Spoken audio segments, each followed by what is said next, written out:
There is a truth so deep, so disruptive, that once it finds you, you'll never see your life the same again. Nothing in your world is real until you observe it into reality. The life you think is happening to you, it's not carved in stone. It's not unfolding on its own. It's unfolding through you. This isn't just mystical thinking, it's quantum law. In the famous double-slit experiment, scientists found something almost impossible to believe. Electrons, when unobserved, acted like waves, existing in every potential at once. But the moment someone observed them, they snapped into form. They chose one path, one state, one reality. Your attention collapsed the wave into a particle. Your awareness literally shaped the outcome. You are not some helpless figure floating through fate. You are the one holding the lens, the director, the activator, the observer who turns potential into presence. But here's the paradox. Most people live as though the story is already written, as if what they see is all there is. They wake up every morning thinking the same thoughts, feeling the same emotions, reacting to the same problems, never realizing they are re-observing the same version of life, and so unconsciously recreating it. Not because they want to, but because they never learned how to see differently. But what if you did? What if you stopped looking at what is and started watching for what could be? What if you stopped looking at life through the lens of limitation and began to witness it with wonder? What if, instead of replaying the past, you started responding to the future that's already whispering your name? This is the doorway. This is quantum manifestation. Because reality isn't something done to you. It happens through you. The quantum field, the unseen web of vibrating intelligence beneath everything, isn't waiting for your words, it's waiting for your frequency. It doesn't respond to what you wish for. It mirrors what you observe with energy, emotion, and coherence. So ask yourself honestly, where is your attention? Your focus is like a beam of light. It chooses which version of the universe gets activated. Are you shining it on fear, on scarcity, on what hasn't worked? Or are you illuminating trust, vision, gratitude? Most people try to fix life from the outside in, but true transformation starts from the inside out. Not with willpower, but with awareness. Because every time you feel into a thought, you're observing it. Every time you dwell on what's broken, you energize it. You help it harden into reality. But the moment you give your focus to a higher future, even if it hasn't arrived yet, you pull it closer. You begin collapsing it into form. This isn't wishful thinking, it's quantum law. As Dr. Joe Dispenza teaches, where you place your attention is where you place your energy. And your energy is the instruction set for reality itself. Not your effort, not your hustle, your being. So no, you don't have to fight your way into the life you dream of. You just have to become the observer who can see it. Because reality isn't fixed. It's fluid. It's listening. It's bending toward your gaze. And if everything around you is simply waiting to be witnessed into being, then the question is no longer, is it possible? But what am I willing to see? So, what will you choose to see next? Because this, right here, is not just another thought. It is the beginning of a new way of existing. Not as someone waiting for the world to shift, but as someone shifting with intention, moment by moment, as a conscious observer, a deliberate creator. Let this moment be your starting point, because what unfolds from here will forever reshape how you feel, how you see, and how you participate in the creation of your reality. Your consciousness is not locked inside the brain. It is not confined by time, space, or situation. It is the invisible sculptor, shaping energy into experience, form into meaning. The world you walk through is not the cause of your inner state. It's the mirror of it. And that reflection begins long before anything physical happens. For decades, thinkers like Dr. Joe Dispenza, Amit Goswami, and Bob Proctor have reminded us of something ancient and eternal. That consciousness comes first. Matter follows. Dr. Goswami once said, "Consciousness creates reality." Not the other way around. This reverses everything we were taught. It flips the script. You are not here to react to a finished world. You're here to participate in its formation. So what does this actually mean? It means that your intention, your focused attention, is what begins turning possibility into presence. It's not random. It's not passive. You are collapsing wave into particle, dream into design, potential into embodiment. The field around you is neutral, but your awareness gives it shape. Your focus gives it rhythm. Your emotion gives it charge. This is why the same thoughts create the same feelings. Those same feelings fuel the same behaviors, and the cycle sustains the same outcomes. This is not poetic theory. It is energetic law. This is physics, humming quietly beneath your every choice. Your emotional attention is the frequency you broadcast into the universe. Your thoughts do not just describe life, they activate the timeline that matches their signal. So when you keep focusing on what's broken, on what's lacking, on what's been lost, the field does not punish, it mirrors. The more you keep observing your current life as it is, the more you unknowingly keep choosing it. Your attention becomes a loop, and your inner gaze becomes the blueprint the universe builds from. You look at what is, you react emotionally, you confirm it again with your focus, and the cycle continues. Same input, same output. But if, even for a moment, you shift your attention toward a higher possibility, this is why the same thoughts create the same feelings. Those same feelings fuel the same behaviors, and the cycle sustains the same outcomes. This is not poetic theory. It is energetic law. This is physics, humming quietly beneath your every choice. Your emotional attention is the frequency you broadcast into the universe. Your thoughts do not just describe life, they activate the timeline that matches their signal. So when you keep focusing on what's broken, on what's lacking, on what's been lost, the field does not punish, it mirrors. The more you keep observing your current life as it is, the more you unknowingly keep choosing it. Your attention becomes a loop, and your inner gaze becomes the blueprint the universe builds from. You look at what is, you react emotionally, you confirm it again with your focus, and the cycle continues. Same input, same output. But if, even for a moment, you shift your attention toward a higher possibility, a vision aligned with your soul, and you hold it not just mentally, but emotionally, that moment becomes magnetic. That emotion begins collapsing reality into a new form. You're no longer rerunning the past. You're resonating with the future. This is the hidden key most never use. To stop being a passive observer of what was and start being the conscious observer of what can be, as if it's already here. This isn't pretending. This is precision. This is power. You are not faking anything. You are focusing with intention. You are becoming the observer of a higher timeline until that frequency stabilizes, and the outer world has no choice but to match it. The old self, the one bound by time and memory, will beg you to check again. Check your bank account, check the mirror, check the world for evidence. But the quantum self knows. The only reality that matters is the one you emotionally stabilize within. If you observe fear, you multiply fear. If you observe possibility, you unlock it. This is the shift. Observation must become sacred. Focus must become devotion.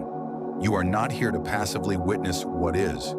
You are here to witness the invisible into form. Every time you pour your full presence into love, into abundance, into vitality, into peace, and you embody it as if it's already yours, your attention becomes a creative command. Not the wish, not the hope, but the unwavering decision to observe what the world hasn't seen yet. This is not delusion, this is alignment. The field does not respond to your circumstances, it responds to your observation. And here's the truth. You don't need to eliminate every negative thought. You don't need to be perfect.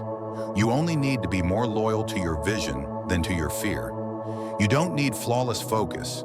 You need consistent coherence between what you choose to observe and who you're becoming inside.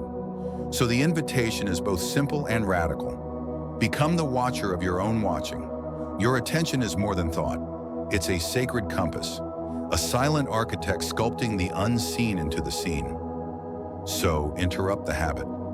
Pause the reflex. Withdraw your gaze from the patterns that deplete you, from the narratives that wound. And with gentleness, not force, with devotion, not demand, begin to place your awareness where your soul has been whispering all along. Because what you observe with love cannot help but become real. You were never placed on this earth to passively witness a script already written. You came to shape it, to co-create it, moment by moment, with presence.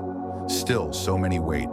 They wait for the right time, for the job to arrive, the love to appear, the healing to finally come, the breakthrough to knock on the door. But in the quantum realm, nothing moves until you move it. Nothing becomes real until consciousness says, this is what I choose to stabilize. This is the instant your identity shifts from one who reacts to one who collapses the unseen into form. You're not just watching this film, you're directing it. You are the lens, the light, the story, the screen. And every time you focus your attention with feeling, you're not just observing, you're assigning weight. You're collapsing probability into experience. That's why certain patterns repeat, not because you deserve them, but because you unknowingly energize them. You keep seeing them, you keep feeding them, and the universe, faithful and responsive, keeps reflecting them. This is not a punishment, it's precision, pure quantum law. The field doesn't give you what's fair, it gives you what you stabilize through observation, through emotion, through identity. That's the power you hold. And that's why so many unknowingly live inside stories they no longer want, simply because they've never rewritten where they place their gaze. But here's the shift. When you begin observing a new story, one not yet visible, and you observe it with clarity, with consistency, with emotional coherence, that story folds itself into form, not because you forced it, but because you witnessed it into being. That is the sacred collapse, where possibility becomes presence, where vision becomes vibration, and where reality responds not to your effort, but to your embodiment. Once you realize this, you stop outsourcing your transformation. You stop saying, when the world gives me peace, I'll feel peaceful. And you begin declaring, when I anchor peace within, the world will mirror it back. Imagine what would happen if you lived this truth every day. Right now, you are watching two realities unfold. One, familiar and repetitive, is the version where you keep circling the same emotions, collecting evidence of your limitations, documenting everything that hasn't worked. And the other is already alive and just not yet visible. It's the timeline where you're free, joyful, unapologetically abundant, loved fully and without effort. Both of these timelines exist. They are encoded in the quantum field, but only one will become physical, the one you devote your gaze to, not briefly, not passively, but with depth, with reverence, with loyalty. That is what acting as if truly means. It's not pretending, it's not escaping, it's a spiritual discipline, a quantum act of choosing to observe what is not yet visible, until your very observation breathes it into form. You become the collapser of destiny when you stop reacting to what is and start declaring what can be. When you look your circumstances in the eye and whisper, "This is not the end. I choose to observe something greater." In that moment, you take authorship of the field. You become the artist, no longer trapped by the canvas. And something remarkable begins. The space between your imagination and your experience collapses. What once felt like a dream becomes your daily rhythm. Not because the world suddenly changed, but because you did. You chose to stabilize a frequency before the evidence arrived. You chose to believe before you saw. And the field, as it always does, responded. So this is your invitation. Observe your future self as if they're already beside you. Feel their presence, borrow their energy, study their posture. How do they walk into a room? What do they believe about what's possible? How do they speak to others and to themselves? And then, most sacred of all, hold that vision in your heart as if it's already the mirror you live inside. Because in a universe governed by observation, the most magnetic thing you can do is see clearly what others cannot yet see, and then become it. There comes a moment, subtle but transformative. When you stop blaming, stop waiting, stop interpreting life as some test, punishment, or delay, and realize the universe was never withholding. It was always reflecting. The quantum field is not emotional. It doesn't judge your desire. It doesn't scan your past. It doesn't ask if you've earned it. It reads one thing only: your frequency. It mirrors your vibration with impeccable precision every time. And this is why life often feels confusing, because your conscious mind is asking for one reality, but your energy is broadcasting another. You may visualize abundance, but vibrate in scarcity. You may affirm love, but carry the frequency of rejection. You may long for freedom, but stay entangled in control, doubt, or comparison.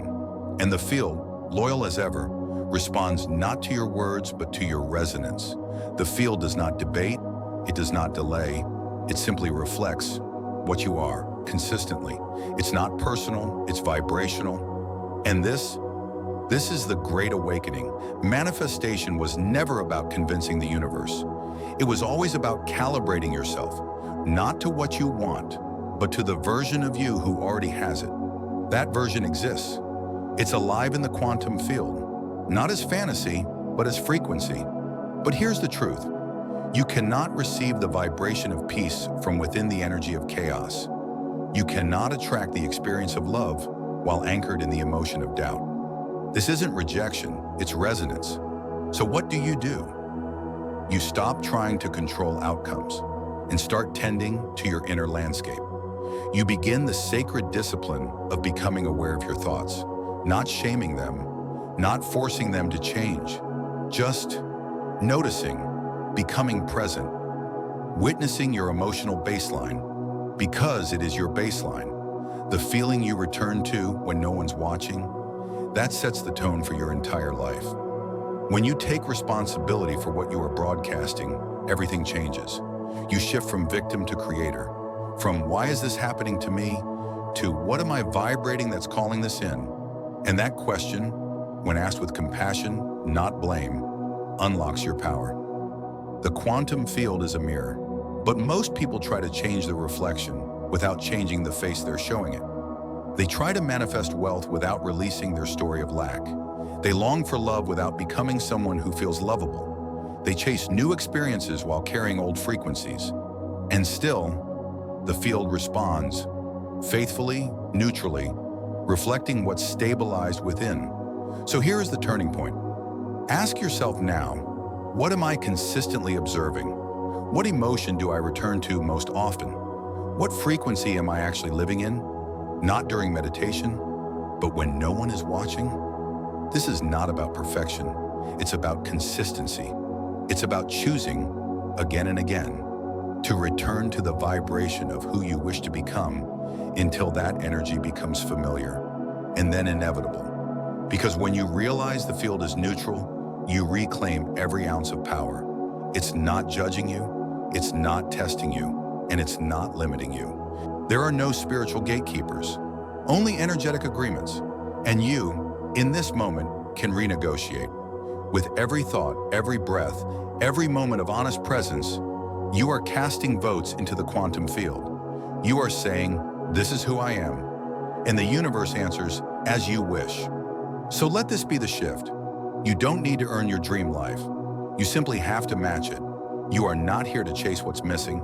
You are here to become the vibration that calls it home. You are not meant to strive endlessly toward your dream life. You are meant to attune your being to its frequency until your present speaks louder than your plans. Let go of the obsession with needing proof. Let go of measuring progress by outer metrics. Instead, become the proof. Become the calm. Become the vision. Become the clarity. Because the observer doesn't wait. The observer activates. The observer doesn't ask, "When will it come?" The observer decides it's already on the way. You don't have to shout into the void. You only need to tune yourself so precisely, so faithfully, that the field cannot help but mirror you back. This is not about wishing, it's about frequency. It's about becoming so energetically coherent that reality bends to the weight of your awareness.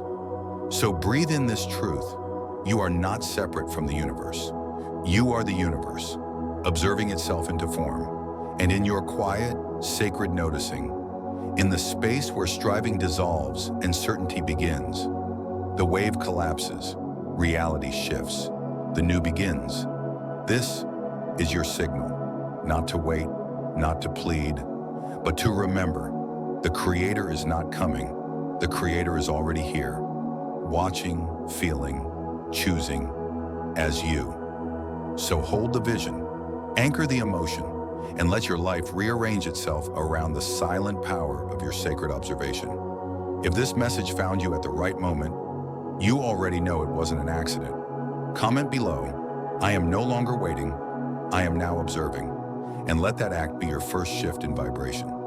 Subscribe if you're ready to join a movement of deliberate creators and walk each day as the frequency of the world you choose to live in.